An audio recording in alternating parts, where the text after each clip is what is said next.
Breaking news చూస్తున్నాం. అంబేద్కర్ కోనసీమ జిల్లాలో మరొక దారుణం జరిగింది. మరొక కసాయి తండ్రి కర్కశంగా వ్యవహరించాడు. తన ఇద్దరి బిడ్డల్ని ఒక కాలువలో పడేసి వారిని చంపేద్దామని ప్లాన్ చేశాడు. దాంట్లో ఒక అబ్బాయి కొంత ఆయన అదృష్టవశాత్తు ఈత వచ్చి ఆయన బయటపడ్డాడు, కానీ ఒక అమ్మాయి చనిపోయింది. ఆ తర్వాత తండ్రి కూడా మరి అక్కడ ఆయన ఆచూకీ లభించడం లేదు. ఆయన కోసం గాలింపుస్తున్నారు పోలీసులు. అయితే ప్రస్తుతానికి ఇక్కడ కనబడుతున్న ఫోటోలో కనిపించే వ్యక్తి తన తండ్రి. సో ఆయన ఆ కాలులోనే పడి చనిపోయాడా లేకపోతే ఇంకేదైనా జరిగిందా, పరారైపోయాడని కూడా తెలియలేదు. ప్రస్తుతం పోలీసులు ఆయన కోసం గాలింపు చర్యలు చేపడుతున్నారు. కాకినాడ జిల్లాలో మరొక దారుణం జరిగింది. ఆ దారుణ ఘటన మరొక మునిపే ఇప్పుడు మరొక ఘటన చోటు చేసుకుంది. కసాయి తండ్రి అని చెప్పొచ్చు. ఎందుకంటున్నా ఈ పదం అని అంటే, ఎంత బాధలున్నా, ఎంత సమస్యలున్నా, ఎంతటి ఇబ్బందులున్నా కూడా ఏకంగా పిల్లల్ని చిదిమేసుకోవడమా. చిన్న చిన్న పిల్లలు చూడండి, అక్కడ ఆ పాప ఎంత చక్కగా ఉంది, ఎంత ముద్దుగా ఉందనేది. సో ఆ చిన్న పాపని ఆ కాలులో పడేయాల్సిన అవసరం ఏమొచ్చింది. నిజంగా ఆయన అప్పుల బాధలు ఉన్నాయి, లేకుంటే ఇంకేదైనా సమస్య ఉందనంటే మీరు దాని సమస్య పరిష్కారం చూపించుకోండి, లేదంటే దాని పరిష్కార మార్గం కోసం వెతకండి. కానీ పిల్లలు ఏం పాపం చేశారు? పిల్లల్ని చంపడం ఏంటి? కాకినాడ జిల్లాలో మొన్నటికి మొన్న మనం చూసాం. ఒక తండ్రి తన ఇద్దరు పిల్లలు చదువుకోవడం లేదు, ఆర్థిక భారం అవుతోంది, వారు కూడా ఈ కాంపిటీషన్ని ఫేస్ చేయలేరేమో. 1వ తరగతి యూకేజీలోనే కాంపిటీషన్ ఫేస్ చేయాలన్నా. సో వెనకకి చేతులు కట్టేసి వారిని బకెట్లో వాటర్ ఫుల్గా నింపేసి తలలో ముంచేసి చంపేసిన ఘటన మరొక ముందే ఒక ఘటన చోటు చేసుకోవడం చాలా ఆందోళన కలిగిస్తోంది. రామచంద్రాపురం మండలం నెలపర్తిపాడులో ఇద్దరు పిల్లల్ని కాలువలో తోసేశాడు కసాయి తండ్రి. పిల్లల్ని కాలువలో తోసి తండ్రి పిల్లి రాజు, అతని పేరు రాజుగా తెలుస్తోంది, ఆయన కూడా బలవన్మరణానికి పాల్పడ్డట్టుగా కూడా తెలుస్తోంది. ఈత కొట్టుకొని ప్రాణాలతో 10 ఏళ్ల బాలుడు సందీప్ ఇక్కడ కనబడుతున్నారు కదా ఫోటోలో. ఈ బాబును కూడా అదే నీళ్ళలో తోసేసినప్పటికీ ఈత కొట్టుకుంటూ ఎట్టకేలకి ప్రాణాలతో బయటపడగలిగాడు. కానీ మరొక అమ్మాయి 6 ఏళ్ల కారుణ్య అయినటువంటి తన కూతురు ఆ నీళ్ళలో మునిగి చనిపోయింది. పిల్లిరాజు ఆచూకీ కోసం ఇంకా కూడా పోలీసులు గాలిస్తున్నారు. దీనికి సంబంధించి మరిన్ని అప్డేట్స్ మా ప్రతినిధి ప్రకాష్ అందిస్తారు. అంతకంటే ముందు ఒకసారి ఘటనా స్థలం నుంచి ఆ దృశ్యాలను చూద్దాం.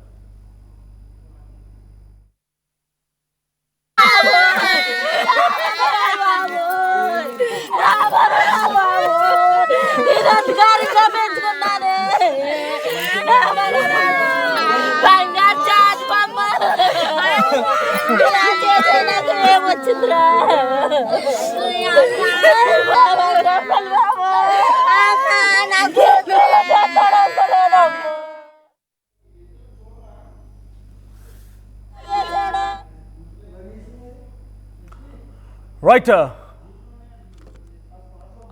అన్నమయ్య జిల్లాలో అంబేద్కర్ కోనసీమ జిల్లాలో దారుణం జరిగింది. అంబేద్కర్ కోనసీమ జిల్లాకు సంబంధించినటువంటి ఒక రామచంద్రపురం మండలం నెలపర్తిపాడు దగ్గర ఒక కాలువలో ఒక కసాయి తండ్రి పిల్లి రాజుగా తెలుస్తోంది తన ఇద్దరు పిల్లలు సందీప్ కారుణ్య ఇద్దరిని కూడా కాలువలో పడేశాడు. సందీప్ అదృష్టవశాత్తు ఈత కొట్టుకుంటూ బయటపడగలిగాడు, కానీ కారుణ్య మాత్రం అందులో మునిగిపోయి చనిపోయింది. అయితే పిల్లు రాజు మరణించాడా, బలవన్మరణానికి పాల్పడ్డా, ఇంకేదైనా జరిగిందా, పరారైపోయాడనేది పోలీసు అనుమానం వ్యక్తం చేస్తున్నారు. ఏమైనా కూడా ఆయన కోసం ప్రస్తుతం పోలీసులు గాలిస్తున్నారు.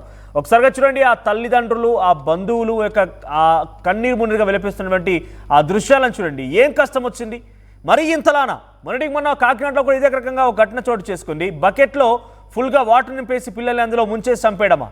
ఇంతటి దారుణమైన పరిస్థితి. మీకేదైనా సమస్య ఉంటే ఆ ప్రతీకారం పగలు మొత్తం కూడా పిల్లల మీద తీర్చుకోవడం ఏంటి?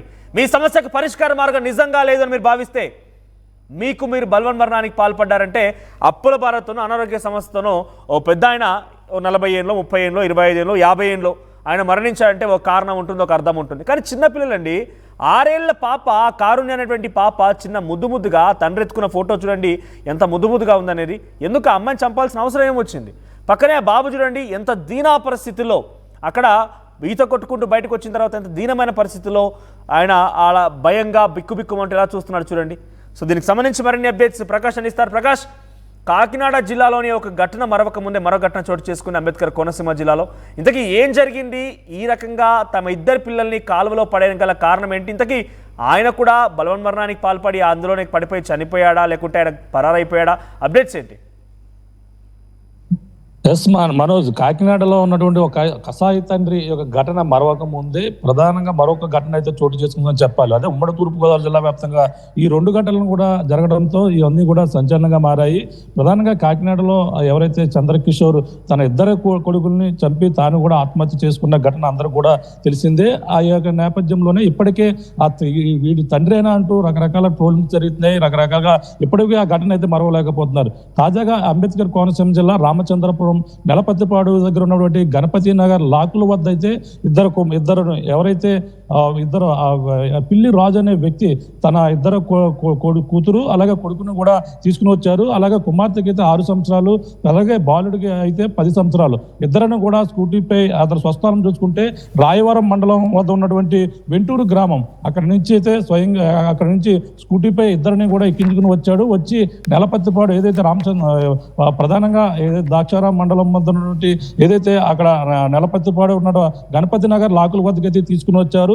అక్కడ గోదావరి కాలువకు సంబంధించినటువంటి లాకులుగా చెప్పవచ్చు. అందులో నీరైతే ప్రవహిస్తుంటది. ఈ నేపథ్యంలోనే అక్కడ తీసుకుని వచ్చి తన చిన్నారి ఎవరైతే 6 ఏళ్ళ చిన్నారితో పాటు అలాగే కుమారుడు బాలుడు ఎవరైతే ఉన్నారో 10 ఏళ్ళు బాలుడు సందీప్ తో పాటు ఇద్దరిని కూడా అందులో కాలువలోకి అయితే నెట్టివేసే పరిస్థితి ఉంది. ఈ నేపథ్యంలోనే ఆ కుమారుడు 10 ఏళ్ళ బాలుడు సందీప్ తనకి ఈత రావడంతో నీటిలో ఈదుకుంటూ బయటకు వచ్చి ప్రాణాలతో బయటపడినటువంటి పరిస్థితి ఉంది. అలాగే కుమార్తె ఎవరైతే ఉన్నారో కుమార్తె అయితే ప్రాణాలు కోల్పోయినటువంటి పరిస్థితి ఉంది. అంటే కుటుంబ సభ్యులు సంఘటనా స్థానాలకు చేరుకున్నారు. స్థానికులు కూడా ఈ యొక్క సంఘటనను చూసి లోపే అతను కూడా ఆత్మహత్యకు అయితే ప్రయత్నించినట్టుగా చెప్తున్నారు. కానీ అతను మృతదేహం అయితే లభ్యం కావలేదు. నిజంగా అతను ఆత్మహత్యకు పాల్పడ్డా లేదంటే అతను ఎక్కడికైనా పరారయ్యాడని కూడా పోలీసులు అయితే వెతుకులైతే కొనసాగిస్తున్నారు. ప్రధానంగా చూసుకుంటే ఈ ఘటన అంటే ఆర్థిక ఇబ్బందుల వల్ల ఈ ఘటన చోటు చేసుకుందని చెప్తున్నారు. ప్రధానంగా చెప్పవచ్చు మనోజ్. రైట్ ప్రకాష్, అంటే ప్రెసెంట్ ఈ ఘటనకు సంబంధించి పోలీసులు ఏం చెప్తున్నారు? ఎక్కడైనా ఆయన బలవన్మరణానికి సంబంధించి లేఖ కానీ ఏదైనా రాసుకొచ్చాడు? ఎందుకంటే 6 ఏళ్ళ చిన్న పాప 10 ఏళ్ళ బాలుడు, అసలు వాళ్ళతో ఆయనకున్న సమస్య ఏంటి? నిజంగా ఆర్థిక సమస్యలు, నిజంగా ఇంకేదైనా సమస్యలు ఉంటే కనుక దానికి పరిష్కార మార్గం ఎత్తుకోవాలి. పిల్లల్ని హతమార్చడం గల కారణం ఏంటి? పిల్లల్ని పూర్తిగా చంపేయాలని ఆలోచన ఎందుకు వచ్చింది ఆయనకి?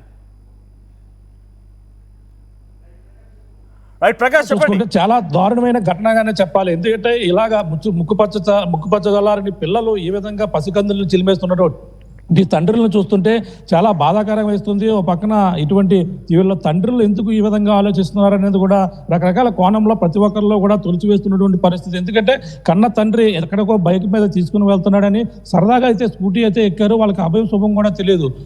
మనం చూస్తాం అందులో చిన్నారి ఎవరైతే ఉన్నారో అలాగే కుమార్తె కారణ్య చాలా చాలా అందంగా ఉంది. చాలా ముద్దొచ్చే పాప అటువంటి చిన్న పాపనైతే 6వ తరగతి చదువుతుంది. అలాగే బాలుడు ఎవరైతే ఉన్నారో అదే 10 సంవత్సరాలు సందీప్.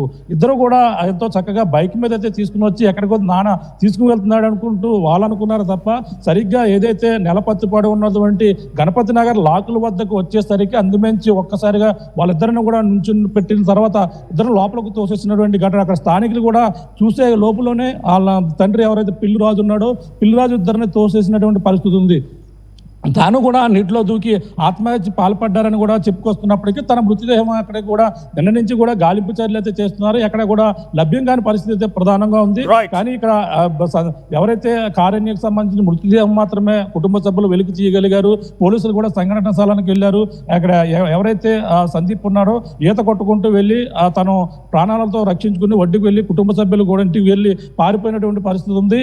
ఏం జరిగిందో తెలియదు. భయంకరమైనటువంటి ఘటన నేపథ్యంలోనే ఆ యువకుడు వెంటనే కుర్రాడు ఇంటికి పరుగులు పెట్టుకుంటూ వెళ్ళి అక్కడ పోలీసులు కూడా పూర్తి వివరాలు అయితే అడుగుతున్నటువంటి పరిస్థితి కూడా చూసాం. ఈ నేపథ్యంలోనే ఈ ఘటన ఆర్థిక ఇబ్బందుల కారణంగానే జరిగిందన్నట్టుగా అయితే ప్రకాష్ అక్కడ ఆల్రెడీ సందీప్ అనే బాబు 10 ఏళ్ల బాబు అందులో పడేసిన తర్వాత తన తండ్రి పడేసిన తర్వాత ఈత కొట్టుకుంటూ బయటికి వచ్చి ఇంటికి వెళ్ళి చెప్పేంత వరకు కూడా ఈ ఘటన ఎవరికి తెలియదు. అయితే ఎస్, అంటే అక్కడ స్థానికులు చూసారు అన్నారు కాబట్టి అక్కడ ఏం జరిగిందో జనరల్గా సరదాగా కాలువ గోదావరి గొట్టు కాబట్టి ప్రధానంగా అందరూ కూడా చూస్తూ సరదాగా ఎంజాయ్ చేస్తూ వస్తున్నారు అనుకున్నారు తప్ప ఈ విధంగా చేసాడనేది కూడా ఎవరు ఊహించలేదు.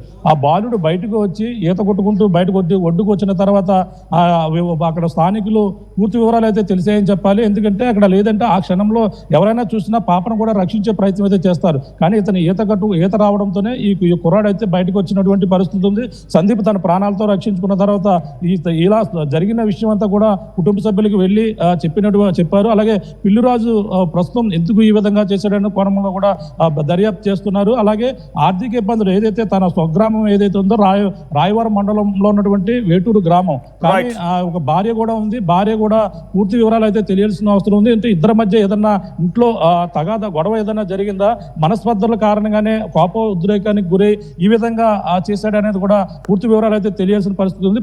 ప్రస్తుతం అయితే ఆర్థిక ఇబ్బందుల వలన ఈ విధంగా చేశాడని చెప్పేసి అంటున్నారు. అదే నిన్న కాకినాడలో జరిగినటువంటి ఘటనలాగే ఏదన్నా తనకి ఇబ్బందికర పరిస్థితులు ఉంటే తాను ఆత్మహత్య చేసుకోవాలి, కానీ పిల్లల్ని ఈ విధంగా చిదిమేసి హక్కు ఎవరు ఇచ్చారంటూ ప్రతి ఒక్కరు కూడా మండిపడుతున్నటువంటి పరిస్థితి ప్రధానంగా కనపడుతుంది చెప్పాలి మనోజ్. ఏదేమైనా కాకినాడలో జరిగినటువంటి ఘటన ముందే మళ్ళీ ఒక ఘటన అంబేద్కర్ కోనసీమ జిల్లాలో చోటు చేసుకున్నటువంటి పరిస్థితి. పోలీసులు అయితే ప్రస్తుతం ఎవరైతే పిల్లి రాజు కోసం అయితే గాలింపు చర్యలు అయితే చేపడుతున్నారు, తన ఆత్మహత్యకు పాల్పడ్డా లేదంటే ఇద్దరిని ఈ విధంగా తోసి పరారయ్యారు అనేది కోణంలో కూడా పోలీసులు లోతుగా దర్యాప్తు చేస్తున్నటువంటి పరిస్థితి ఉంది. ముఖ్యం కార్యానికి సంబంధించిన మృతదేహం లభ్యం కావడంతో కన్నీరు మున్నీరుగా కుటుంబ సభ్యులు, తల్లి కూడా రోధిస్తున్నటువంటి పరిస్థితి ప్రధానంగా ఉంది. దీనితో రాయవరం మండలం ఉన్నటువంటి వేటూరు గ్రామంలో విషాదాచారాలు అలుపుకున్నాయి ప్రధానంగా. ప్రకాష్, ఆల్రెడీ ఆ బాబు సందీప్ అనే ఆ బాబు బయటపడ్డాడు కాబట్టి ఆయన చెప్తున్నాడా తండ్రి తోసేశాడని కానివ్వండి, తండ్రి ఎందుకు తోసేయాల్సి వచ్చిందని కానివ్వండి, తండ్రి కూడా ఆ కాలంలో పడిపోయాడా పారిపోయాడా అనే విషయం ఏదైనా చెప్తున్నాడా బాబు? అంటే షాక్ గురయ్యాడు. ఒక్కసారిగా ఏం జరిగిందో తెలియదు. తన చెల్లి ఎవరైతే ఇప్పటి వరకు కూడా ఆడుకున్నారో, గత కొన్నాళ్ళ నుంచి కూడా సరదాగా తిరిగినటువంటి చెల్లిని కూడా ఇద్దరిని ఒక్కసారిగా కాలువలో తోసేసిన నేపథ్యంలోనే తను ఒక్కసారిగా షాక్ గురయ్యాడు. తనకి ప్రకాష్ అక్కడ తండ్రి తోసేశాడనే విషయాన్ని బాబు నిర్ధారిస్తున్నాడా, తన తండ్రి తోసేశాడు అని చెప్తున్నాడా? క్లియర్ గా చెప్తున్నాడు. తండ్రి తోసాడనే విషయాన్ని కూడా పోలీసులు చెప్పడంతోనే తండ్రి ఈ ఘాతకానికి పాల్పడినటువంటి ఘటన అయితే వెలుగులోకి వచ్చింది. ఎందుకంటే ప్రత్యక్ష సాక్షి అక్కడ ఎవరు కూడా కనిపించడం లేదు. కేవలం ఆ తర్వాత పోలీసులు ఆయన్ని తండ్రి ఏమైపోయాడు, మీ నాన్న ఎక్కడ ఉన్నారనే విషయాన్ని పోలీసులు ఆ బాబుని అడిగినప్పుడు ఆయన ఏం సమాధానం చెప్తున్నాడు? అంటే ఒక్కసారిగా ఆ కాలువలోకి అయితే తోసేశారు. ఆ లాకుల వద్ద నీరు ఉధృతంగా ప్రవహిస్తుంది. ఒక్కసారిగా తోసిన వెంటనే ఆ బయట మళ్ళీ తన తండ్రి ఏం చేశాడు అనేది కూడా తనకు తెలియని పరిస్థితి. ఎందుకంటే మనకు ప్రధానంగా వాళ్ళ కాలువలో తోసిన తర్వాత బయట ఏం జరుగుతుందో తెలియదు. తన ప్రాణాలు రక్షించుకోవడానికి ప్రయత్నించాడు తప్ప తండ్రి ఏమయ్యాడని కూడా తెలియదు. ఎందుకంటే ఆర్థిక ఇబ్బందుల వల్లనే తన పిల్లలు, అంటే ఇక్కడ కాకినాడలో జరిగినటువంటి ఘటనలాగా ఇది కూడా జరిగి ఉంటుందా, ఆ ఇద్దరిని చంపి ఇతను కూడా ఆత్మహత్య చేసుకోవాలనుకున్నాడా, లేదంటే ఇద్దరిని చంపి పరారయ్యాడా అనేది కూడా కోణంలో కూడా పోలీసులు అయితే విచారిస్తున్నారు. కేవలం అయితే యువకుడు ఎవరైతే బాలుడు ఉన్నారో 10వ తరగతి సందీప్ అయితే బయటకు వచ్చి తన ప్రాణాలతో రక్షించుకున్నప్పటికీ తన చెల్లిని అయితే కాపాడలేకపోయినట్టు కన్నీరు మున్నీరుగా వేడుతున్నటువంటి పరిస్థితి ఉంది. ఆ యొక్క కారణ్య మృతదేహం అయితే కుటుంబ సభ్యులు రోదన అయితే మిన్నంటినని చెప్పాలి. అలాగే కన్నీరు మున్నీరుగా వెలిపిస్తున్నటువంటి పరిస్థితి. తల్లి అయితే చాలా పోలీసులు ఏం జరిగింది, మీకు వివాదం ఎంత గొడవ జరిగిందని కూడా ఆ కోణంలో అయితే విచారణ అయితే ప్రస్తుతం జరుగుతుందని చెప్పాలి. వీటిపై మరిన్ని విషయాలు, తండ్రి ఏమయ్యాడు, నిజంగా చనిపోయాడా, లేదంటే ఎక్కడికైనా పరారయ్యాడన్న కోణంలో కూడా పోలీసులు విచారణ అయితే చేపట్టారని చెప్పాలి మనోజ్. రైట్ ప్రకాష్, అంబేద్కర్ కోనసీమ జిల్లాలో దారుణం జరిగింది. మొన్న జరిగినటువంటి కాకినాడ జిల్లాలో ఒక ఘటన మరొక ముందే మరొక కసాయి తండ్రి యొక్క వ్యవహారం బట్టబయలైంది. అయితే కేంద్ర ప్రభుత్వ ఉద్యోగిగా పనిచేస్తున్న ఒక వ్యక్తి తన ఇద్దరు పిల్లల్ని కాకినాడ జిల్లాలో బకెట్లో ఏకంగా ప్రపంచమే నివ్వెరపోయింది. చూసినట్టు వారంతా కూడా ఒక్కసారిగా ముక్కున వేలేసుకున్నారు. తండ్రి ఆయన కూడా బలవన్మరణం పాల్పడి ఆయన చనిపోయినప్పటికీ ఈ యొక్క విమర్శలు మాత్రం తప్పకుండా ఎదుర్కోవాల్సిందే. సో ఇద్దరు పిల్లలు ఎల్కేజీ యూకేజీ ఫస్ట్ క్లాస్ అవుతున్నటువంటి జోషిల్ నిఖిల్ అనేటువంటి ఆ ఇద్దరు పిల్లల్ని కూడా ఎంత దారుణంగానంటే వెనకాల చేతులు కట్టేసి, హోలీ పండుగ రోజే వెనకాలకి చేతులు కట్టేసి బకెట్లో ఫుల్గా నీళ్ళు నింపేసి వారి తలలో అందులో ముంచి ఊపిరాడకుండా చేసి వారిద్దరిని కూడా హతమార్చి ఆ తర్వాత బలవన్మరణానికి పాల్పడ్డాడు. ఒక లేఖ కూడా రాశాడట. తన ఇద్దరు పిల్లల్ని చదివించడం భారంగా మారింది. గతంలో ఒక స్కూల్లో వేస్తే ₹1,00,000 ఫీజు చెల్లించాను, ఆ తర్వాత స్కూల్ మార్పించినప్పటికీ వీళ్ళు ప్రస్తుతం కాంపిటీషన్ని ఫేస్ చేయలేరు, సమాజమైనటువంటి ఈ కాంపిటీషన్ని, పోటీ ప్రపంచాన్ని ఫేస్ చేయలేరు అని ఒక భావనకు వచ్చినటువంటి ఆ తండ్రి ఆ ఫస్ట్ క్లాస్ యూకేజీ చదువుతున్న ఇద్దరు పిల్లల్ని హతమార్చి ఆయన కూడా బలవన్మరణానికి పాల్పడ్డాడు. ఎంతటి దారుణం అంటే అర్థం చేసుకోండి. ఇక్కడ ఆ యూకేజీ ఫస్ట్ క్లాస్ చదివే పిల్లలు ప్రపంచంతో పోటీ పడరు. ఇప్పుడని ఎలా నిర్ధారిస్తారు? ఆయన కేంద్ర ప్రభుత్వ ఉద్యోగిగా ఉంటూ ఫీజు చెల్లించడం కోసం ఇబ్బంది పడ్డాడట పిల్లలకు. ఆ ఫీజు కట్టలేకపోయాడట. అంటే ఇది వింటేనే విడ్డూరంగా ఉంది. కేంద్ర ప్రభుత్వ ఉద్యోగం సరిపోనివ్వండి, కేంద్ర ప్రభుత్వంలో ఒక చిన్న చితక ఉద్యోగం అనుకుందాం, అదైనా కూడా నిజంగానే పిల్లల్ని చంపేసుకుంటారా? వారిని ప్రభుత్వ స్కూల్లో, ప్రభుత్వ పాఠశాలలు చాలా ఉన్నాయి, అందులో స్కూల్లో జాయిన్ చేయించాల్సింది. ఈ ఘటన చాలా దారుణంగా ఉంది. ఇంకా కూడా ప్రజలు చర్చించుకుంటున్నారు. ఈ ఘటన మరొక ముందే అంబేద్కర్ కోనసీమ జిల్లాలో మరో దారుణం చోటు చేసుకుంది. పిల్లి రాజు అనేటువంటి ఒక తండ్రి తన 2 పిల్లలు 6 ఏళ్ల పాప 10 ఏళ్ల బాబుని రామచంద్రాపురం మండలం నిలపర్తిపాడులోని ఒక కాలువ దగ్గరికి తీసుకెళ్లి, పాపం వాళ్ళంతా ఏం చక్కగా తండ్రి బయటికి తీసుకెళ్తున్నారని చెప్పి స్కూటీ పైన ఎక్కారట. అలా సరదాగా బయటికి తీసుకెళ్లి అక్కడ కాలువ దగ్గర తీసుకెళ్లగానే ఇద్దరిని కూడా ఆ కాలువలో తోసేశాడు. కారణం ఏదైనా కానీ ఆర్థిక సమస్యల ఇంకేదైనా కారణం కానివ్వండి, కానీ 2 పిల్లలు ఏం పాపం చేస్తారు? అక్కడ కాకినాడలో పోటీ ప్రపంచాన్ని ఫేస్ చేయలేరేమో అని ఒక మానసిక ఆందోళన చెప్పుకోవచ్చు. ఆ మానసిక బాధతో ఆయన ఇబ్బంది పడుతుంటాడు. సైకలాజికల్ డిసార్డర్ ఏదైనా ఉంటుంది ఆ తండ్రికి. ఎందుకంటున్నా ఈ మాట అంటే, ఆ పిల్లల్ని చంపడం ఏంటి? ఇక్కడ కూడా ఈ తండ్రి ఆ 6 ఏళ్ల పాపని 10 ఏళ్ల బాబుని కాల్లో పడేసి అక్కడి నుంచి పరారైపోయాడా, ఆయన కూడా ఆ కాల్లో దూకేసి బలవన్మరణానికి పాల్పడా, ఇంకా ఏంటనేది పోలీసు మాత్రం నిర్ధారణ రావడం లేదు. ఇంకా కూడా కొంత అనుమానం వ్యక్తం చేస్తూ గాలింపు చర్యలు చేపడుతున్నారు. అయితే 10 ఏళ్ల బాబు సందీప్ అనే ఆ బాబు, ఇక్కడ కనబడుతున్న ఆ పాప, చిన్న ముద్దుగా ఉన్నటువంటి ఆ పాప, పక్కనే తండ్రి ఎత్తుకున్నటువంటి ఆ పాప ప్రస్తుతం ఈ ఘటనలో మరణించింది. ఆ పక్కన తండ్రి ఆయనే ఆ పాపను పడేసింది. అలా చాలా ప్రేమగా చక్కగా ముద్దుగా చూసుకోవాల్సిన పాపని అందులో పడేసి చంపేయడమా? ఆ తర్వాత బాబు కూడా కొంత ఈత వచ్చు కాబట్టి అందులో నుంచి బయటపడగలిగాడు. కానీ తండ్రి పరిస్థితి మాత్రం పక్కాగా తన తండ్రే తోసేశాడని మాత్రం ఆ బాబు చెప్తున్నాడు. సో ఏమైనా కూడా కొన్ని దారుణాలు జరుగుతున్నాయి. మొన్న విజయవాడలో ఒక డాక్టర్ కూడా ఆర్థిక ఇబ్బందులని చెప్పి తల్లిని, భార్యని, పిల్లల్ని ముగ్గురిని విషమిచ్చి చంపేసి ఆ తర్వాత ఆయన కూడా బలవన్మరణానికి పాల్పడ్డాడు. అంతకుముందు తెలంగాణలో కూడా ఒక సాఫ్ట్వేర్ ఉద్యోగి బెట్టింగ్ యాప్స్లో తన యొక్క ఇన్వెస్ట్మెంట్ పెట్టి అధిక మొత్తంలో అప్లై అని చెప్పి ఆయన కూడా తన పిల్లల్ని, భార్యని చంపేశాడు. ఆ తర్వాత కర్నూలు జిల్లాలో కూడా ఒక రైతు, నాగరాజ్ అనే ఒక రైతు అప్పుల బారిన పడాలని చెప్పి భార్య పిల్లల్ని చంపేసుకునే రకంగా చాలా ఉన్నాయి. ఇప్పుడు ఇటువంటి ఘటనలు చాలా దారుణంగా కనిపిస్తున్నాయి. పెద్ద ఎత్తున ముక్కున వేలేసుకున్న పరిస్థితి. ఒకసారి ఈ ఘటనకు సంబంధించి తండ్రి మాట్లాడుకొచ్చాడు, ఆయన ఏం మాట్లాడాడో చూద్దాం.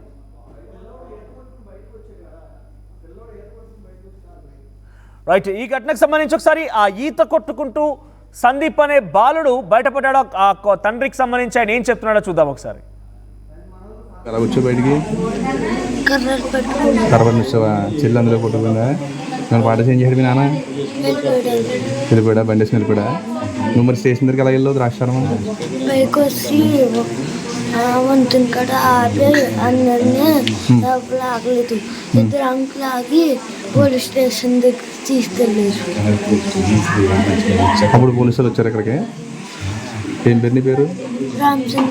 ఇంటి పేరు? పిల్లి రామచంద్ర. ఆ స్టేషన్కి వెళ్తే అప్పుడు ఎస్ఐ గారు వచ్చారు ఇక్కడికి. ఎలా వచ్చావు బయటికి? కర్రలు వచ్చావా? చెల్లి అందులో కొట్టుకుందా? నేను పాట చేంజ్ చేయడం నాన్న వెళ్ళిపోయా, బండి వేసి వెళ్ళిపోయా. నువ్వు మరి స్టేషన్ దగ్గరికి ఎలా వెళ్ళవు? ద్రాక్షారం వంతుని కాడ ఆపి అందరినీ డబ్బులు ఆగలేదు. 2 అంకులు ఆగి పోలీస్ స్టేషన్ దగ్గర తీసుకెళ్ళారు. అప్పుడు పోలీసులు వచ్చారు ఇక్కడికి. ఏం పేరు నీ పేరు? రామచంద్ర. ఇంటి పేరు? పిల్లి రామచంద్ర. ఆ స్టేషన్కి వెళ్తే అప్పుడు ఎస్ఐ గారు వచ్చారు ఇక్కడికి. రాయవరం మండలం వింటూరు గ్రామానికి చెందిన పిల్లి రాజు అనే వ్యక్తి, ఆయనకి 2 పిల్లలు ఉన్నారు. ఒక మగ పిల్లవాడు, ఒక ఆడపిల్ల. ఈరోజు స్కూల్లో ఉన్నప్పుడు సుమారు మధ్యాహ్నం 12 గంటల సమయంలో వాళ్ళని స్కూల్ నుంచి తీసుకొచ్చి ఆడిస్తానని చెప్పి ఈ కాలువ గట్టుకు తీసుకొచ్చి కాలువ మీద నుంచి తోసివేయడం జరిగింది. దాంతో అతని కుమారుడు ప్రాణాలతో బయటపడడం జరిగింది. అలాగే ఆ పాప ఈ కాలువలో మునిగి చనిపోవడం జరిగింది. అతను తండ్రి ఇలా అప్పుల పాలు అవ్వడం వల్ల, మరి ఇతర కారణం వల్ల అతను 2 పిల్లల్ని చంపి అతను చనిపోవాలనే ఉద్దేశంతో ఇలా తీసుకొచ్చినట్టుగా తెలుస్తుంది. ప్రస్తుతానికి అతని ఆచూకీ, తండ్రి ఆచూకీ ఇంకా మనకి లభ్యం కాలేదు. కేసు నమోదు చేసి దర్యాప్తు చేస్తున్నాం. ఒకవేళ తండ్రి బతికున్నా చనిపోయినా అతను కూడా ట్రేస్ చేస్తాం. Thank you. కాకినాడలోనే ఇలాంటి సంఘటన మొన్న జరిగిందండి.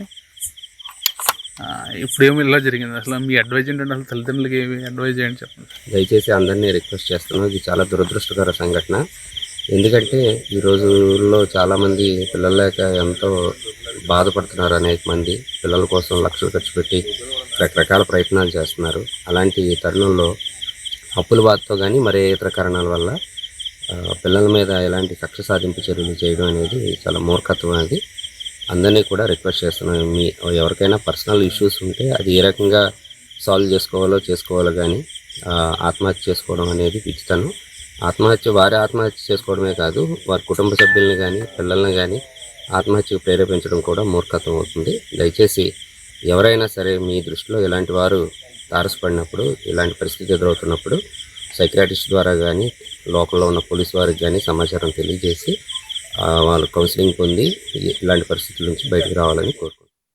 యూపీఎస్సీ ఫలితాల్లో 84కు పైగా ర్యాంకులతో ప్రభంజనం సృష్టించి నేడు ప్రకటించిన తెలంగాణ గ్రూప్ 1 ఫలితాల్లో 100 మందికి పైగా 430 కంటే ఎక్కువ మార్కులు సాధించిన ఏకైక అకాడమీ విష్ణు ఐఏఎస్ అకాడమీ.